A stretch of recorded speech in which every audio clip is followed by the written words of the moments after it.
1984년 서울의 한 대학병원에서 두 사람이 만났습니다.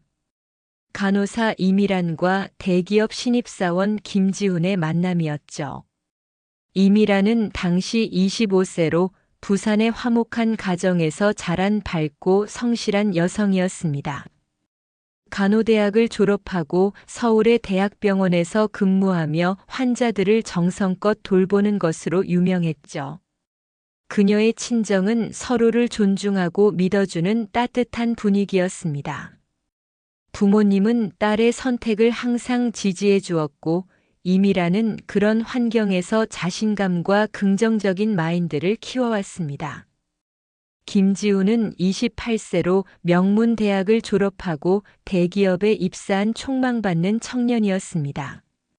성실하고 책임감이 강했지만 어머니 최하순에게는 절대 복종하는 효자로 유명했죠. 그의 어머니 최하순은 남편을 일찍 여인 후 홀로 두 자녀를 키우며 강인함을 기른 여성이었습니다. 하지만 그 과정에서 아들에 대한 소유욕과 며느리에 대한 경계심도 함께 키워왔습니다. 두 사람의 만남은 우연이었습니다. 김지훈이 회사 동료의 응급 상황으로 병원에 왔다가 이미란을 만나게 된 것이죠. 이미란의 전문적이면서도 따뜻한 간병 모습에 김지훈은 깊은 인상을 받았습니다. 또한 이미란은 김지훈의 성실하고 책임감 있는 모습에 호감을 느꼈죠. 1년간의 교제 끝에 1985년 두 사람은 결혼했습니다. 결혼 준비 과정에서도 최하순의 까다로운 요구사항들이 있었지만 이미라는 시어머니를 이해하려고 노력했습니다.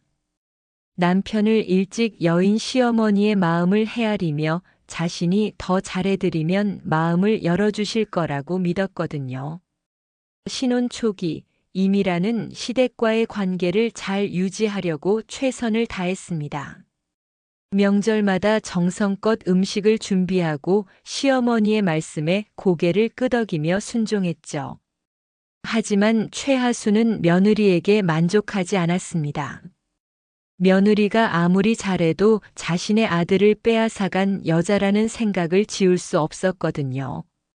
김지훈은 그런 어머니와 아내 사이에서 항상 어머니 편을 들었습니다. 어머니의 희생을 생각하면 아내가 이해해야 한다고 여겼죠.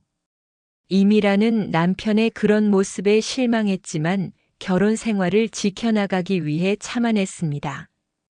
이렇게 30년에 걸친 긴 갈등의 서막이 올랐습니다. 사랑으로 시작된 결혼이 어떻게 파국으로 치달았는지 그 이야기가 지금부터 시작됩니다. 본격적으로 이야기 속으로 들어가기 전 구독과 좋아요, 알림 설정을 부탁드리겠습니다. 결혼 후 이미란의 간호사 생활은 더욱 힘들어졌습니다. 직장에서는 수많은 환자들의 생명을 책임져야 하는 부담감과 동료들과의 관계, 그리고 집에서는 시댁과의 갈등까지 이중고를 겪어야 했거든요. 1980년대 후반 한국의 의료 환경은 지금보다 훨씬 열악했습니다. 간호사들의 업무량은 과중했고 환자 한 명당 돌봐야 할 간호사의 수는 턱없이 부족했죠. 이미라는 하루에 12시간씩 근무하며 30명이 넘는 환자들을 돌봤습니다. 밤 근무를 서고 나면 온몸이 파김치가 되어 집에 돌아왔지만 집에서는 시어머니의 잔소리와 시누이의 무책임한 행동을 감내해야 했습니다. 특히 힘들었던 것은 환자들의 생사를 목격하는 일이었습니다. 응급실과 중환자실을 거쳐가면서 이미라는 수많은 이별과 눈물을 지켜봤죠. 젊은 나이에 세상을 떠나는 환자들을 보며 인생의 무상함을 깊이 느꼈습니다. 그럴 때마다 자신의 인생은 과연 어떻게 살아야 할지 고민하게 되었죠. 1990년대 초 이미라는 대학병원에서 개인 병원으로 자리를 옮겼습니다. 좀 더 안정적인 환경에서 환자들을 돌보고 싶었거든요. 그곳에서 그녀는 수간호사로 승진하며 전문성을 인정받았습니다. 환자들과 보호자들은 이미란의 세심한 돌봄과 전문적인 지식을 신뢰했고 동료들도 그녀의 리더십을 존경했죠. 2015년 추석, 이미란에게는 평생 잊을 수 없는 날이 되었습니다. 결혼 30년 만에 처음으로 진짜 배신감을 느낀 날이었거든요. 명절 준비는 늘 그렇듯 항상 이미란의 몫이었습니다. 시어머니 최하수는 소파에 앉아 TV를 보며 지시만 내렸고 시누이 김성숙은 이혼 후 친정에 얹혀 살면서도 손가락 하나 까딱하지 않았죠. 며느리, 전 준비는 다 됐나? 친척들이 곧 올 텐데. 이미라는 새벽 5시부터 일어나 음식 준비를 했습니다. 전을 부치고 나물을 무치고 국을 끓이느라 정신이 없었죠. 그런데 재료가 부족한 것을 발견했습니다. 어머니, 마트에 다녀오겠습니다. 마트에서 장을 보고 돌아오는 길, 이미라는 자신의 친정에서 보내준 한우갈비를 생각했습니다. 부산 친정에서는 매년 명절 때마다 최고급 한우를 보내줬거든요. 그런데 집 앞에 도착하자 고기 굽는 냄새가 났습니다. 현관문을 열고 들어간 이미라는 충격적인 광경을 목격했습니다. 시어머니와 남편 그리고 시누이가 한우갈비를 먹으며 웃고 있었습니다. 아, 며느리 왔네. 갈비가 맛있네. 내가 없어서 우리 가족끼리 먼저 구워 먹었어. 그게 제 친정에서 보내주신 건데. 친정에서 보내준 거면 우리가 먹으면 안 되나? 다 가족인데. 이미란의 심장이 멎는 것 같았습니다. 하지만 더 충격적인 것은 그 다음이었죠. 김성숙이 입을 열었습니다. 언니 사실 말인데. 언니 친정에서 매번 보내주는 거 고맙긴 한데 좀 부담스러워. 우리가 뭔가 신세지는 기분이라서. 뭐라고? 그리고 언니가 간호사라고 해서 우리보다 잘났다고 생각하지 마. 나도 간호조무사인데 남들이 보기에는 똑같거든. 굳이 차이 둘 필요 없잖아. 최하순이 거들었습니다. 맞아.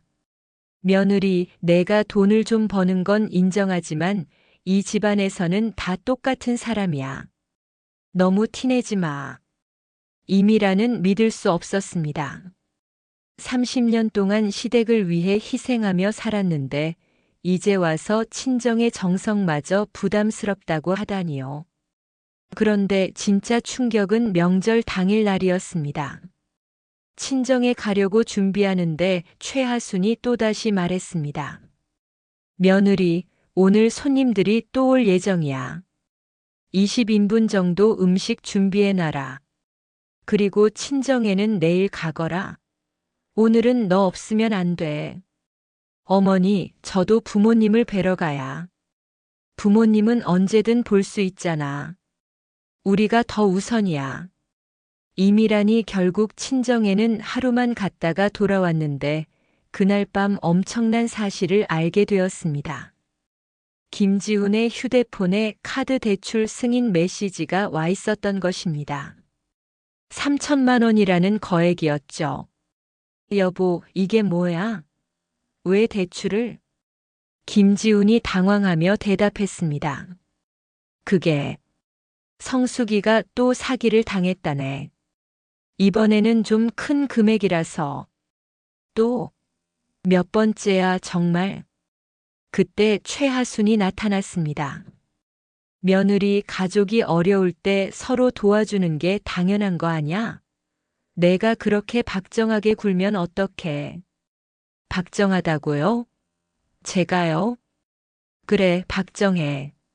시누이가 어려울 때마다 인상 쓰고 친정 자랑이나 하고. 우리는 내 덕에 비참함만 느끼고 있어. 이미라는 어이가 없었습니다. 자신이 시댁을 위해 얼마나 희생했는지 모르면서 오히려 자신을 비난하다니요. 더욱 충격적인 것은 김성숙의 다음 말이었습니다. 언니, 솔직히 말할게. 언니가 우리한테 잘해주는 것 같지만 사실은 우리를 무시하고 있잖아. 언니는 간호사니까 대학 나왔고 나는 고졸이니까 무시하는 거 맞지? 무시한 적 없어. 있어. 언니 표정만 봐도 알겠어.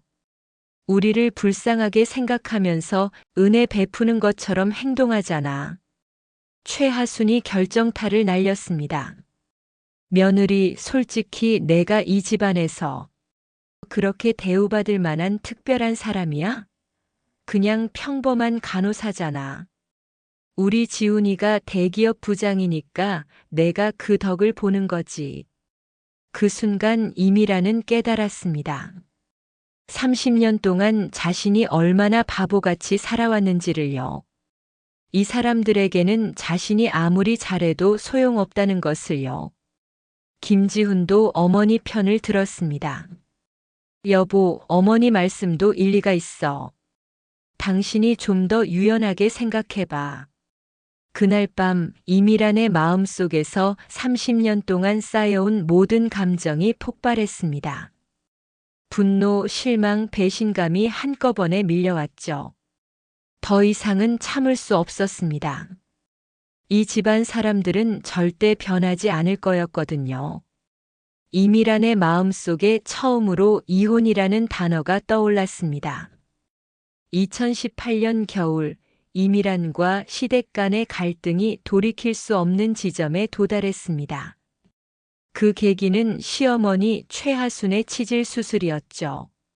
며느리, 내가 수술을 받게 됐어. 내가 간호사니까 병원에서 내 간병 좀 해줘.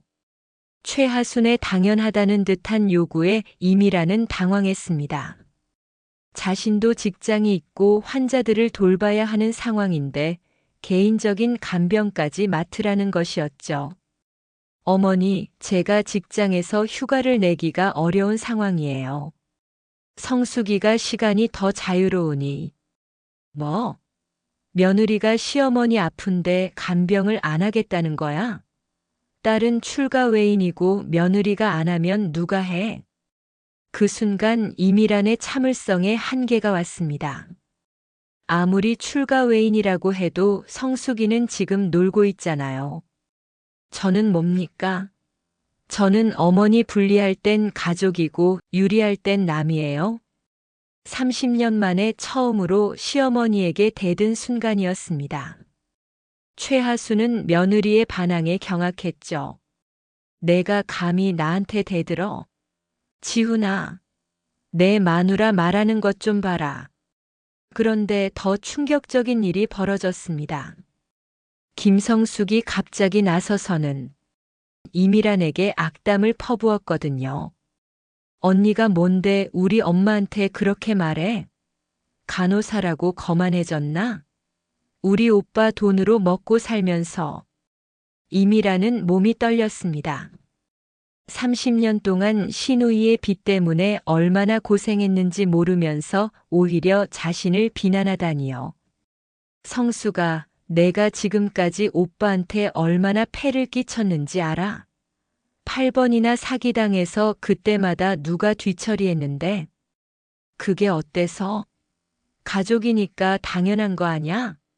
언니는 남이지만 나는 오빠의 진짜 가족이야. 김성숙의 말에 이미라는 완전히 분노했습니다. 30년간 이 집안을 위해 희생한 자신을 남이라고 부르다니요. 김지훈이 집에 돌아와서도 상황은 악화되기만 했습니다. 당신이 정말 그렇게 말했어? 어머니가 얼마나 상처받으셨는지 알아? 당신은 내 상처는 생각 안 해봤어? 30년 동안 내가 얼마나 참았는지 알기나 해. 어머니는 우리를 위해 평생을 희생하셨어. 좀 이해해봐. 그럼 나는 이 집에서 뭘 했는데? 명절 때마다 혼자 모든 음식을 준비하고 성수기 빚 때문에 우리 돈이 나가는 것도 참고 내 친정에서 보내준 한우까지 내가 없을 때 다 먹어치우고 그때 최하순이 거실로 나와서 폭탄 발언을 했습니다. 며느리, 너 솔직히 말해. 너 바람 피우고 있지? 아니면 왜 이렇게 성격이 변했어? 30년 동안 얌전하던 애가 갑자기 왜 이래? 이미라는 귀를 의심했습니다. 자신이 바람을 피운다고요? 병원에서 밤낮 없이 일하는 자신에게 그런 모욕적인 말을 하다니요. 어머니, 지금 뭐라고 하신 거예요? 아니면 돈을 어디서 몰래 만들고 있나? 간호사 월급으로는 그렇게 당당할 수 없을 텐데. 최하수는 며느리가 어딘가에서 돈을 만들고 있다고 의심하고 있었습니다. 그래서 갑자기 반항적으로 변했다고 생각했거든요. 김지훈도 덩달아 의심하기 시작했습니다. 당신 혹시 다른 남자라도 있어? 아니면 왜 갑자기 이렇게 변했지? 그 순간 이미란의 인내심이 완전히 끝났습니다. 30년 동안 이 집안을 위해 희생하며 살아온 내가 바람을 피운다고? 돈을 어디서 어떻게 번다고? 2019년 추석을 앞둔 어느 날 이미라는 마침내 최후 통첩을 했습니다. 이제부터 명절 준비를 하지 않겠다고 했습니다. 당연히 시어머니 최하수는 난리를 쳤습니다. 김지우는 아내의 결연한 모습에 당황했습니다. 이런 모습의 미라는 처음 보는 거였거든요. 여보, 진정해. 우리 대화로 풀어보자. 30년 동안 대화가 됐나요? 항상 당신 어머니 말만 들었잖아요. 그날 밤 이미라는 짐을 쌌습니다. 더 이상 이 집에서는 살 수 없었거든요. 30년 동안의 인내가 한순간에 무너져 내렸습니다. 이미란이 이혼을 결심하고 변호사 사무실 문을 두드린 것은 2019년 10월이었습니다. 30년 결혼 생활에 마침표를 찍기 위한 첫걸음이었죠. 재산 분할 상담을 받고 싶습니다. 이혼 전문 변호사 박정수는 이미란의 상황을 자세히 들었습니다. 그리고 한 가지 중요한 조언을 했죠. 부인께서는 그동안 남편분이 시댁에 지출한 내역을 정리해 보세요. 재산 분할에서 매우 유리한 위치를 점할 수 있습니다. 이미라는 집에 돌아가 30년간의 기록을 뒤졌습니다. 김지훈이 시누이 김성숙을 위해 쓴 돈들, 카드 대출 내역, 통장 거래 기록들을 하나하나 정리했죠. 충격적인 사실이 드러났습니다. 김지훈이 여동생을 위해 지출한 돈만 4억 5천만 원이 넘었던 것입니다. 결혼자금 지원, 이혼 후 생활비, 각종 사기 피해 변상금, 사업자금까지 모두 합치면 천문학적인 숫자였죠. 남편분의 현재 재산이 얼마나 됩니까? 변호사의 질문에 이미라는 씁쓸하게 웃었습니다. 적금 2천만 원이 전부예요. 번 돈을 거의 다 시댁에 쏟아부었거든요. 2020년 김성숙은 자신의 인생 최악의 선택을 했습니다. 코로나19로 경제가 어려워진 상황에서도 여전히 오빠가 자신을 도와줄 거라고 맹신하고 있었거든요. 이번에는 정말 대박이야. 건강기능식품 다단계인데 코로나 때문에 건강식품이 대세라고. 55세가 된 김성숙은 그동안 8번이나 사기를 당하고도 전혀 학습하지 못했습니다. 이번에는 면역력 강화 건강식품 다단계 사업에 손을 댔죠. 김성숙은 자신의 지인들을 모두 끌어들였습니다. 간호조무사 동료들, 동네 아줌마들, 심지어 교회 신도들까지 사업 설명회에 데려갔죠. 언니들, 이거 진짜야. 3개월만 하면 월 1,000만 원은 기본이야. 코로나 끝나면 더 대박 날 거야. 더욱 충격적인 것은 김성숙이 어머니 최하순의 이름까지 도용해서 대출을 받았다는 사실이었습니다. 75세 노인의 명의로 1억 원을 빌린 것이죠. 엄마, 이번에는 진짜 성공해서 집도 사드릴게. 최하수는 딸의 말을 믿고 도장을 찍어줬습니다. 하지만 그 다단계는 전형적인 폰지 사기였죠. 6개월 만에 회사가 야반도주했고 김성숙은 피해자들에게 둘러싸였습니다. 김성숙 씨, 내 돈 2천만 원 어떻게 할 거야? 우리의 대학 등록금까지 넣었는데.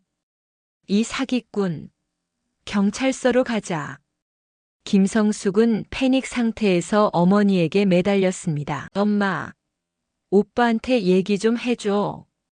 하지만 김지훈의 대답은 예전과 달랐습니다. 어머니, 이제는 어려워요. 이혼 준비하느라 변호사 비용도 많이 들고 제가 가진 재산도 별로 없어요. 뭐? 내가 성숙이를 안 도와준다고? 성숙이가 너무 많이 의존해 왔어요. 이번에는 스스로 해결해야 할 때예요. 최하수는 믿을 수 없었습니다. 평생 아들에게 의존해 살아온 자신과 딸인데 갑자기 냉정하게 나오다니요. 이혼 절차가 진행되던 중 이미란에게 뜻밖의 연락이 왔습니다. 부산 친정 아버지로부터였죠. 미란아, 너한테 중요한 얘기가 있다. 부산에 좀 내려와 봐. 부산에 내려간 이미란을 맞이한 아버지의 표정은 진지했습니다. 미란아, 사실 내가 대학 들어갈 때 아빠가 너 명의로 해놓은 땅이 하나 있어. 땅이요? 그때는 별가치 없는 임야였는데 최근에 그 지역이 신도시 개발구역으로 선정됐다는 소식을 들었어. 아버지가 꺼낸 서류를 본 이미라는 깜짝 놀랐습니다. 경기도 화성시의 임야 3,000평이 자신 명의로 되어 있었거든요. 아빠, 이걸 왜 이제 말씀하세요? 내가 결혼해서 행복하게 살 줄 알았거든. 그런데 이혼한다니까 이제 말해주는 거야. 이건 내 재산이야. 며칠 후 부동산 감정평가를 받아본 결과 충격적인 사실이 드러났습니다. 신도시 개발로 인한 보상금이 무려 22억 원에 달했던 것입니다. 이미라는 변호사에게 이 사실을 알렸고 변호사는 놀라움을 금치 못했습니다. 이건 결혼 전 부모님께서 증여하신 재산이니까 재산 분할 대상이 아닙니다. 완전히 이미란 씨 개인 재산이에요. 김지우는 아내가 갑자기 22억 원의 재산을 가지게 되었다는 사실을 알고 경악했습니다. 22억이라고? 정말이야? 네, 아버지가 대학 입학할 때 제 명의로 증여해 주신 땅이에요. 신도시 개발로 보상을 받게 된 거예요. 김지우는 말문이 막혔습니다. 그동안 간호사 월급으로만 사는 아내라고 무시했는데 갑자기 자신보다 1000배나 많은 재산을 가진 사람이 되어버린 것이죠. 최하순의 반응은 더욱 극적이었습니다. 22억이라고? 정말이야? 네, 어머니. 그건 제 개인 재산이에요. 그 순간 최하순의 다리가 풀렸습니다. 75세 노인이 며느리 앞에서 무릎을 꿇었죠. 아가, 내가 잘못했다. 제발 이혼만은 하지 말아다오. 30년 만에 처음으로 시어머니가 자신에게 고개를 숙이는 모습을 본 이미란이었지만 이미 마음은 돌이킬 수 없는 지점을 넘어섰습니다. 어머니, 돈이 생겼다고 갑자기 태도를 바꾸시는 거예요? 30년 동안 저를 무시할 때는 언제고요? 내가 정말 잘못했어. 내가 이렇게 대단한 사람인 줄 몰랐어. 제가 대단한 사람이 된 건 돈 때문이 아니에요. 30년 동안 이 집안을 위해 희생하며 살아온 것 때문이죠. 그런데 어머니는 그걸 한 번도 인정해주지 않으셨어요. 최하수는 아무 말도 할 수 없었습니다. 자신의 추악한 본성이 그대로 드러났거든요. 김성숙도 올케의 갑작스러운 재산을 알고는 완전히 패닉 상태가 되었습니다. 언니, 나 좀 도와줘. 1억만 빌려줘. 성수가 30년 동안 내가 나한테 고마워한 적이 단 한 번이라도 있었니? 언니, 제발. 우리 가족 아냐? 가족? 30년 동안 나를 가족으로 대한 적이나 있었어? 항상 남이라고 했잖아. 이미라는 냉정하게 말했습니다.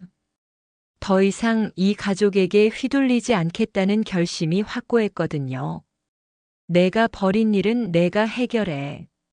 더 이상 내 돈에 손 뗄 생각하지 마.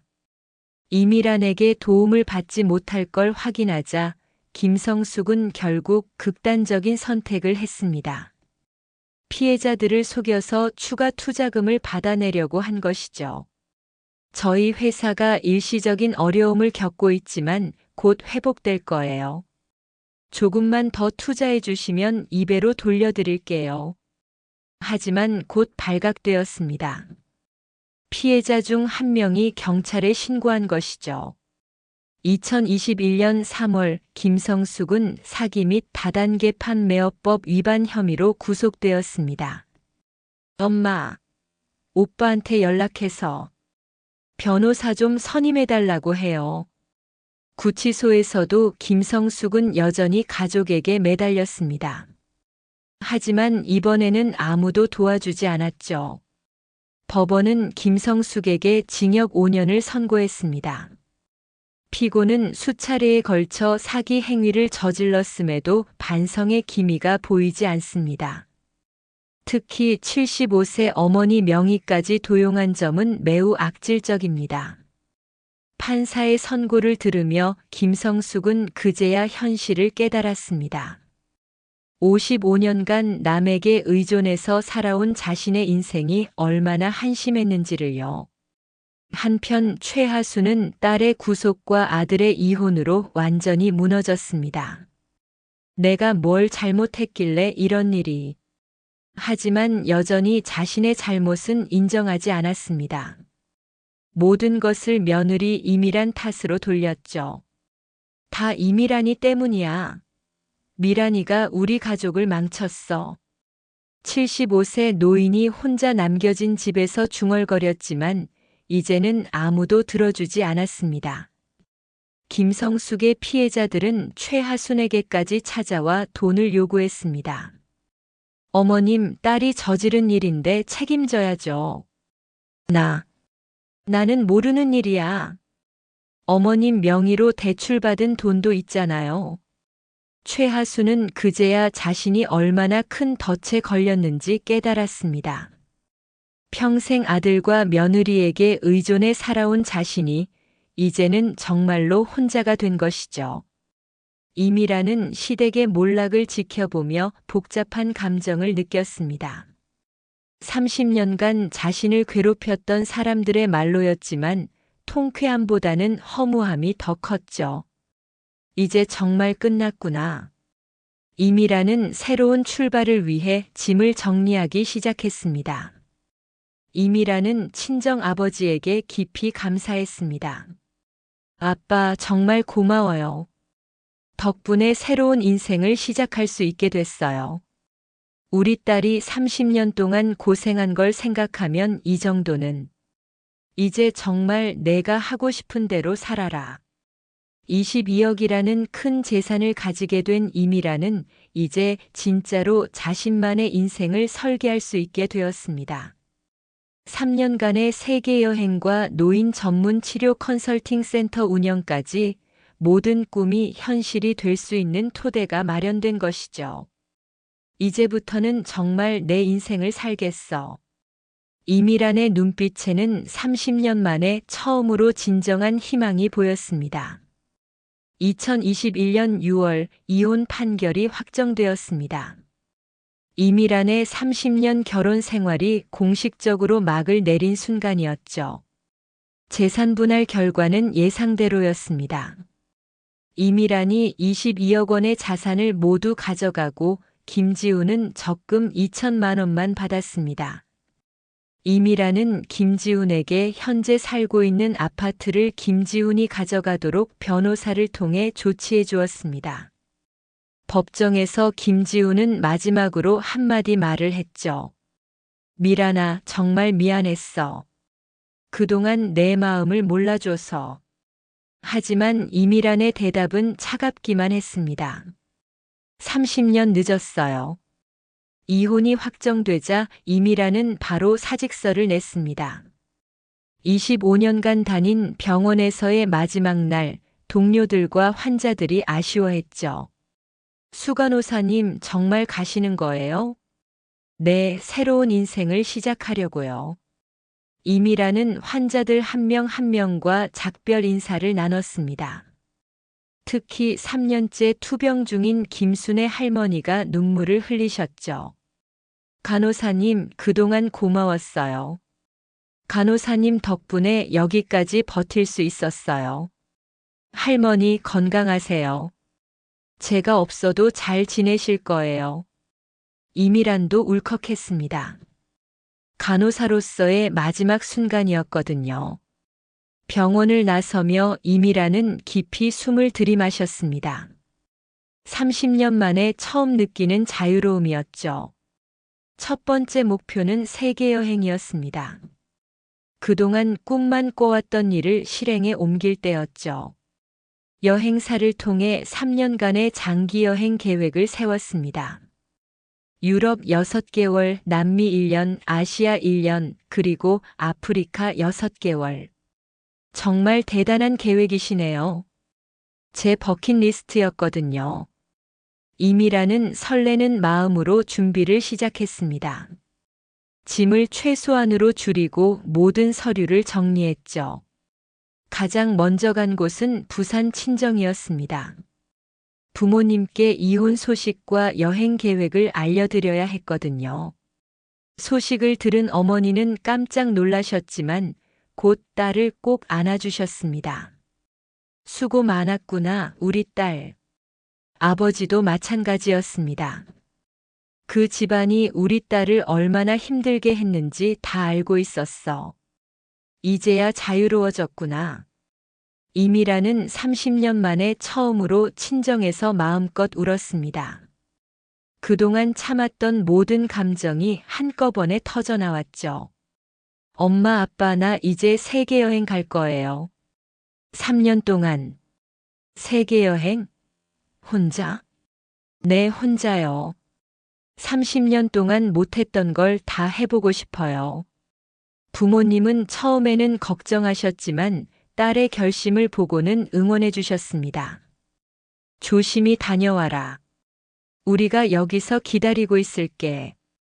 친정에서 일주일을 보낸 후 이미라는 서울로 올라와 마지막 정리를 했습니다. 김지훈이 마지막으로 연락을 해왔습니다. 미란아, 정말 가는 거야? 응, 내일 출발해. 조심히 다녀와. 그리고 정말 미안해. 이제 됐어요. 서로 새로운 인생 살아요. 2021년 8월 15일 광복절. 이미란에게는 진짜 광복의 날이었습니다. 인천공항에서 파리행 비행기를 기다리며 이미란은 지난 56년의 인생을 돌아봤습니다. 25살에 결혼해서 55살에 이혼하기까지 정말 긴 여행이었죠. 하지만 이제부터가 진짜 시작이었습니다.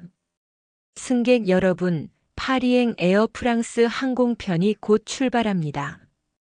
안내방송이 울리자 이미라는 가슴이 두근거렸습니다. 새로운 세상으로 떠나는 첫걸음이었거든요.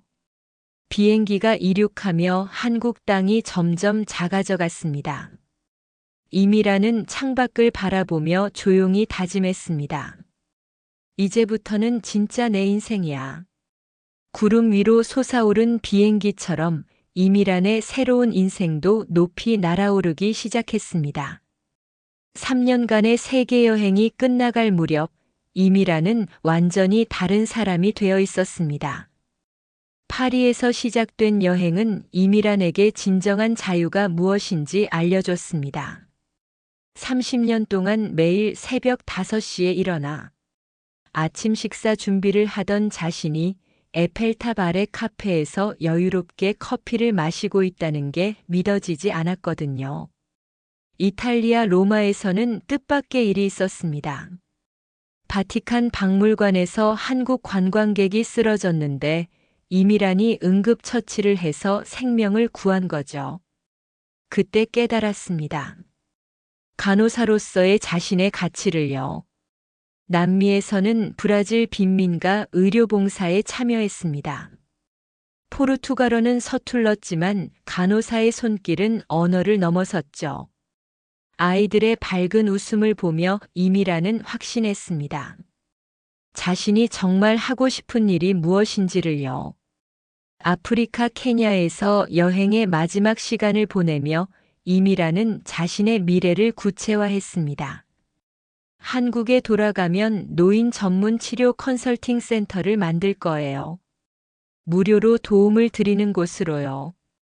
2024년 8월 3년간의 여행을 마치고 한국에 돌아온 이미란을 본 가족들은 깜짝 놀랐습니다. 미란아, 완전히 다른 사람이 됐네. 부산 친정에서 부모님이 감탄했습니다. 56세에 떠났던 딸이 59세가 되어 돌아왔는데 오히려 더 젊어 보였거든요. 3년 동안 정말 많은 걸 배웠어요. 이제 진짜 하고 싶은 일을 시작할 거예요. 이미라는 서울의 작은 사무실을 얻었습니다. 희망 실버 케어 센터라는 이름으로 노인 전문 무료 상담소를 열었죠. 어르신들이 병원에서 제대로 된 설명을 못 듣고 집에 오시는 경우가 많아요. 제가 쉽게 설명해 드릴게요. 센터는 입소문을 타며 유명해졌습니다. 30년간 간호사로 일한 경험과 3년간의 세계 의료봉사 경험이 합쳐져 놀라운 시너지를 만들어냈거든요. 선생님 덕분에 우리 아버지가 약을 제대로 드실 수 있게 됐어요. 병원에서는 10분도 안 봐주는데 여기서는 1시간씩 상담해 주시네요. 이미라는 매일매일이 보람찼습니다. 30년간 시댁 눈치를 보며 살았던 것과는 완전히 다른 삶이었죠. 어느 날 뜻밖의 소식을 들었습니다. 전 남편 김지훈이 어머니 최하순을 모시고 혼자 살고 있다는 소식이었어요. 김성숙은 여전히 감옥에 있었고 최하순은 치매 증상까지 보이기 시작했다고 했습니다. 이미라는 잠깐 안타까운 마음이 들었지만 곧 털어버렸습니다. 그건 이제 자신의 인생이 아니었거든요. 과거는 과거야. 나는 앞만 보고 살 거야. 2025년 센터는 더욱 발전했습니다. 이미라는 젊은 간호사들을 교육하는 프로그램도 시작했죠. 간호사라는 직업은 정말 숭고한 일이에요. 여러분도 자부심을 가지세요. 어느 날 저녁 센터 일을 마치고 집에 돌아가는 길에 이미라는 하늘을 올려다봤습니다. 별들이 반짝이고 있었죠. 30년 동안 참고 살았던 게 헛되지 않았구나. 59세의 이미라는 이제 진정한 자신의 인생을 살고 있었습니다. 세상을 품은 넓은 마음으로 도움이 필요한 사람들을 위해 봉사하며 말이에요. 내일도 센터에는 도움이 필요한 어르신들이 찾아올 것입니다. 이미라는 그들을 맞이할 준비가 되어 있었죠. 진정한 행복을 찾은 여인으로서 말이에요. 2025년 가을, 이미란의 희망 실버 케어 센터는 서울에서 가장 유명한 무료 노인 상담소가 되었습니다. 3년간의 세계 여행과 30년간의 간호사 경험이 만들어낸 기적이었죠. 센터장님, 오늘도 대기자가 20명이나 돼요. 젊은 간호사 조수연이 웃으며 말했습니다. 이미라는 60세가 되었지만 오히려 더 활기차 보였어요. 좋아요. 한 분 한 분 정성껏 상담해 드릴게요. 오늘도 어김없이 어르신들이 찾아왔습니다. 이미라는 이런 순간들이 가장 행복했습니다. 자신의 경험이 다른 사람들에게 희망이 되고 있다는 것을 느낄 때 말이에요. 저녁 무렵 이미라는 센터 옥상에 올라가 서울 시내를 내려다봤습니다. 형형색색의 불빛들이 반짝이고 있었죠. 30년 전에 나에게 말해주고 싶어. 참고 견디라고, 언젠가는 정말 행복한 날이 올 거라고. 그때 휴대폰이 울렸습니다. 친정 어머니였습니다. 미라나, 뉴스에 나온다며? 우리 딸이 이렇게 훌륭한 일을 하고 있다니 정말 자랑스러워. 엄마, 그냥 제가 할 수 있는 일을 하고 있을 뿐이에요. 내가 행복해하는 모습을 보니 엄마도 기뻐. 정말 잘했다. 전화를 끊고 이미라는 지난 4년을 돌아봤습니다. 2021년 이혼, 3년간의 세계 여행, 그리고 지금의 센터 운영까지. 파란만장한 시간들이었죠. 문득 전 남편 김지훈이 생각났습니다. 요즘 어떻게 살고 있을까요? 최하순 할머니는 치매가 더 심해졌을까요? 김성숙은 언제 감옥에서 나올까요? 하지만 이미라는 더 이상 그들에게 마음을 쓰지 않았습니다. 그건 과거의 일이었거든요. 나는 지금이 행복해. 다음 날 아침 센터로 출근하는 길에 이미라는 작은 꽃집에서 꽃을 샀습니다. 센터를 찾는 어르신들을 위한 작은 선물이었죠. 어르신들이 꽃을 보시면서 조금이라도 기분이 좋아지셨으면 해요. 센터에 도착하자 벌써 몇 분의 어르신들이 기다리고 계셨습니다. 이미라는 환한 미소로 인사했어요. 안녕하세요. 오늘도 좋은 하루 되세요. 30년간 시댁에서 눈치를 보며 살던 이미라는 이제 없었습니다. 자신감 넘치고 당당하며 무엇보다 진정으로 행복한 여성이 있을 뿐이었죠. 저녁 무렵 이미라는 하늘을 올려다봤습니다. 오늘도 별들이 반짝이고 있었어요. 정말 감사한 인생이야.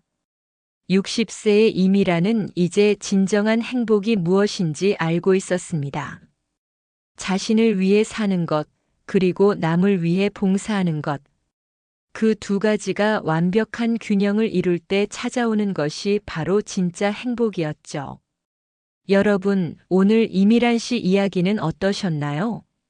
30년간 참고 견딘 끝에 진정한 자유와 행복을 찾은 한 여성의 감동적인 이야기였습니다.